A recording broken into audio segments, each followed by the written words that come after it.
interesting thing, you know, like I said, they're drying the country out and they're creating these fires deliberately. And if you listen to some of the fireys, they'll tell you that the fires that they're fighting now, the fires that are burning here in Australia, are not like any fires they've ever seen. They're burning hotter than any other fires they've ever seen. We heard the same reports coming from the fires in California, that these fires are not like fires that they've seen in other places. Well, interesting thing, you know, if you look at chemtrails, you look at what we've found by analysing soil samples and by analysing water samples and all this sort of stuff, this is what we've found as being the active ingredients in chemtrails. Sulfate, metallic aluminium, aluminium oxide, barium titanate, strontium 90. These are other things as well, but barium, strontium and aluminium are common in all chemtrails. I mean, we found other things as well. We found things like red blood cells, desiccated erythrocytes, all of this sort of stuff. And this has caused people to speculate whether the chemtrails are being used for biological engineering, you know, how they're modifying us from the inside out. There's been all sorts of speculation about this. I've even speculated on it myself.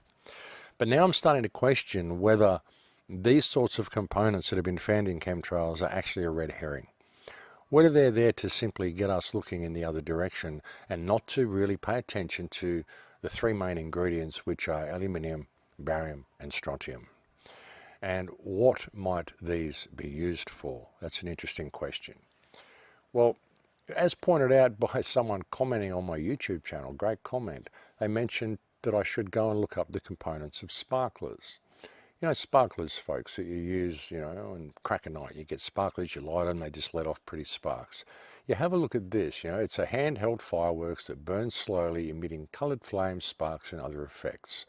Have a look at the components of sparklers, folks. Interesting components. What do we have here? We have something that is mandatory to make the sparks is aluminium, iron, titanium ore. These, you can use any one of these. Aluminium is one of them. And down here we have barium nitrate oxidizer, mandatory in order for it to flame up. Yeah, you need the oxidizer to flame the aluminium. Barium nitrate, strontium nitrate. That's what's in the chemtrails, folks. Barium, strontium and aluminium. They're spraying our countries with sparkler dust. That's why the fires are burning so hot. You've got a situation here in Australia where the country is tinder dry, and you've had these chemtrails been spraying our countries for years. They're spraying it with sparkler dust. That's what they're doing. And have a look at this. Have a look at this. A weather report that came out not so long ago. It came out, I think, in October while the fires were raging. Have a look at this weather report.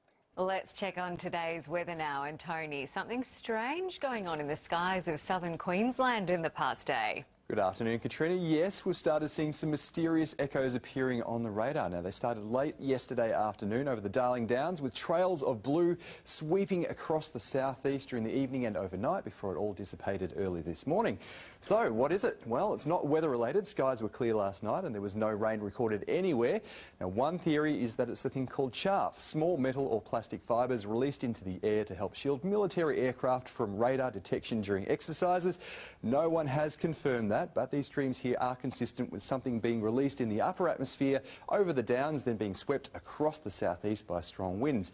Interesting nonetheless. Today, mostly sunny skies, no mysterious... Interesting nonetheless, wouldn't you say? So are we to be expected to believe that the Australian military were conducting exercises over a fire zone and just happened to be dropping chaff to shield them from enemy radar over a fire zone in Australia? Why would they be doing that, folks?